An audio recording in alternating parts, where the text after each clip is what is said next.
नमस्कार, मी Laxmikant Ruikar. News and व्ह्यूजमध्ये आपल्या सर्वांचं स्वागत. बलिप्रतिपदा अर्थात दीपावली पाडव्यानिमित्त सर्व प्रेक्षकांना, जाहिरातदारांना मनपूर्वक शुभेच्छा. मंडळी, शरद पवार हे मराठा आहेत का, की ते ओबीसी आहेत? ओबीसी मध्येही ते कुणबी ओबीसी आहेत की इतर कुठले ओबीसी आहेत? हे मराठा कुणबी, कुणबी मराठा यामधले कुठले मराठा हे शरद पवार आहेत?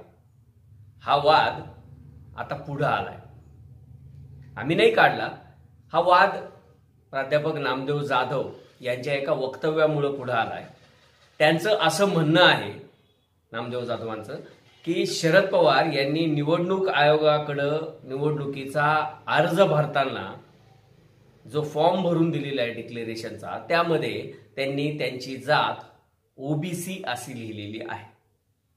आता त्या पद्धतीची काही कागदपत्र देखील नामदेव जाधव यांनी प्रसारित केली आहे. पण शरद पवार ओबीसी आहेत का शरद पवार एससी आहेत का एसटी आहेत, ते हिंदू आहेत का मुस्लिम आहेत का ख्रिश्चन आहेत की पंजाबी आहेत, यावरून त्यांनी जे आजपर्यंत 50-55 वर्षात जे काही काम केले, जे काही राजकीय त्यांचा प्रवास राहिलेला आहे, तो बदलणार आहे का? त्यांचा जो काही राजकीय संघर्ष होता किंवा त्यांनी राजकारणामधली जी उच्च पातळी, सर्वोच्च पातळी गाठण्याचा प्रयत्न केला, ती नाकारता येणार आहे का? त्यांनी महाराष्ट्रामध्ये 4 वेळा मुख्यमंत्रीपद भूषवलं. त्या 4 वर्षाच्या काळात शरद पवारांनी अनेक चांगले निर्णय घेतले. मराठवाडा विद्यापीठाचा नामांतराचा विषय असेल, अकोल्याला कृषी विद्यापीठाचा विषय असेल, परभणीला कृषी विद्यापीठाचा विषय असेल, राहुरी सारख्या ठिकाणी कृषी विद्यापीठ असेल, नाशिक सारख्या ठिकाणी मुक्त विद्यापीठ देण्याचा विषय असेल, असे अनेक विषय पवारांनी त्यांच्या कार्यकाळात, त्यांच्या 50-55 वर्षाच्या कार्यकाळात घेतले. पण पवारांच्या या सगळ्या कार्याकडं अलीकडच्या 10-15 वर्षाच्या कार्यकाळात दुर्लक्ष केलं गेलं किंवा ती बाजू त्यांची थोडी कमी झाली आणि पवार हे जातीयवादी मराठा आहेत, पवार हे ब्रिगेडी मराठा आहेत, असं चित्र समोर आलं. त्याला कारणही तसंच होतं की मराठा संघटनांच्या किंवा मराठा समाजाच्या वेगवेगळ्या संघटना या पवारांनी उभ्या केल्या अंधारातून, किंवा अंधारातून त्या पोचल्या, त्यांना खत पाणी घातलं. म्हणजे त्या संघटनांच्या पाठीशी पवारांचंच ब्रेन होतं, हे अनेक वेळा समोर आलेलं आहे. आणि त्यामुळं पवार हे कट्टर मराठा आहे, ही त्यांची इमेज त्यांनी निर्माण केली. त्यात ते यशस्वी झाले. आता पवारांनी भुजबळ असतील, धनंजय मुंडे असतील, किंवा गावित यांच्यासारखे काही लोक असतील, किंवा पिचडांसारखे काही लोक असतील, या इतर जातीतील लोकांना अंजारणा गोंजारण्याचं आणि मोठं करण्याचंही काम केलं. त्याचं कारण असं होतं की केवळ मराठा समाजाला सोबत घेऊन जर का पवार राजकारण करायला गेले असते तर पवारांचं राजकारण 50-55 वर्ष एक हाती एक छत्री टिकलं नसतं आणि ते सत्तेत कायम राहिले नसते. त्यामुळे त्यांनी मग मागासवर्गीय समाजाचा एखादा नेता मोठा करायचा, एखादा माळी समाजाचा, एखादा धनगर समाजाचा, एखादा बंजारी समाजाचा, अशा पद्धतीनं त्यांनी सगळ्यांचं कॉम्बिनेशन साधण्याचा प्रयत्न केला. पण त्यांनी आपण कट्टर मराठा आहोत अशी स्वतःची इमेज करून दिली नाही. वास्तविक पाहता ते मराठा आहेत.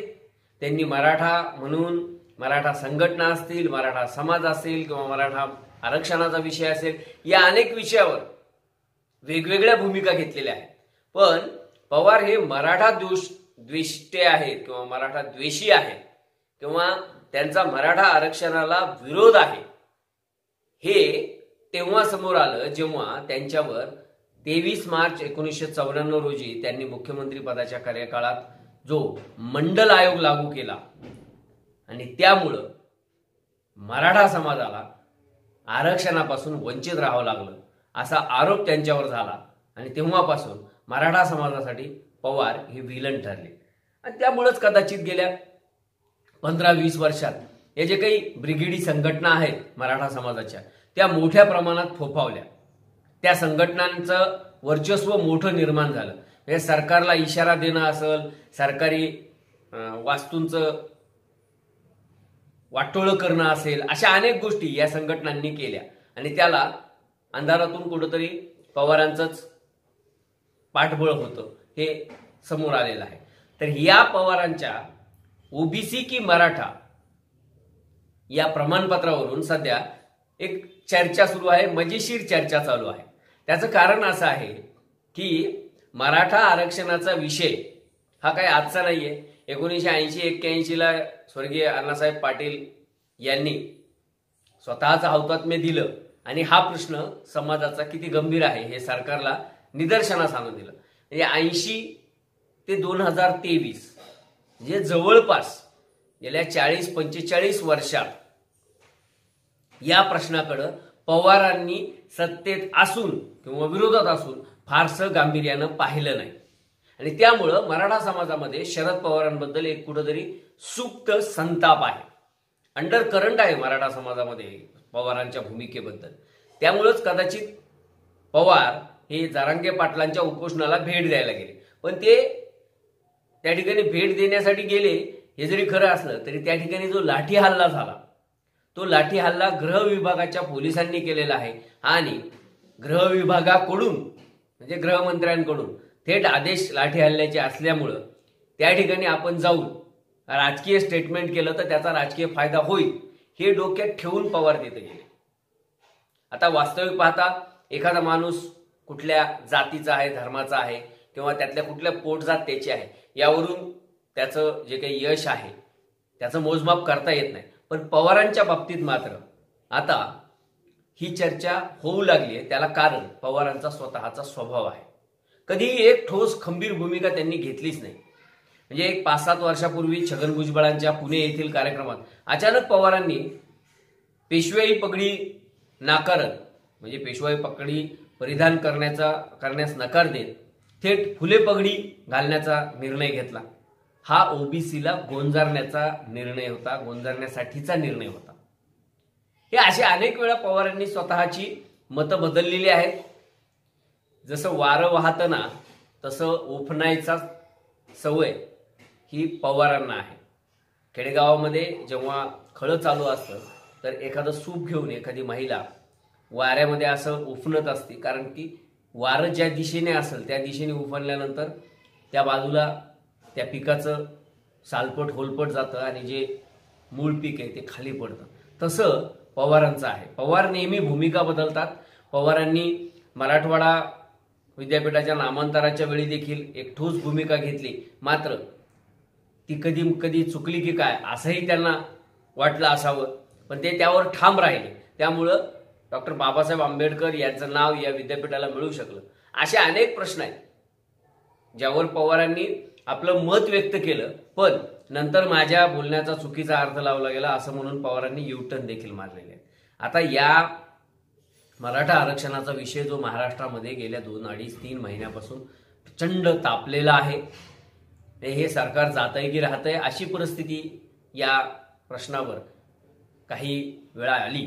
पण एकनाथ शिंदे असतील, देवेंद्र फडणवीस असतील, अजित पवार असतील यांनी त्यातूनही मार्ग काढले. आता जरांगे पाटलांना 24 डिसेंबरपर्यंतची मुदत देण्यात आलेली आहे आणि त्यामुळे 24 डिसेंबरपर्यंत काय होतं हे देखील लक्षात येईल.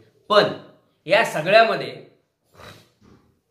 प्रश्न अनेक वेळा चर्चेला जातो, तो म्हणजे एवढे मराठा मुख्यमंत्री झाले पण मराठ्यांना आरक्षण मिळालं नाही, मग देवेंद्र फडणवीस यांच्या नावानं बोट मोडून काय उपयोग.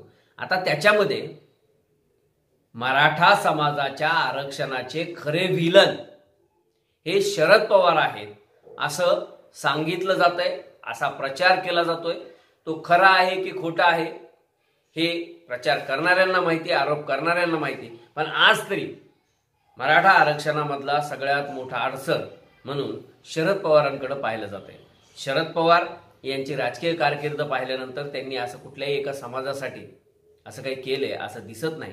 तरी देखील त्यांच्यावर होणारे आरोप हे त्यांच्या विकासाच्या राजकारणाला किंवा जातीपातीच्या राजकारणाला अडसर ठरतील का हे येणारा काळ ठरवेल.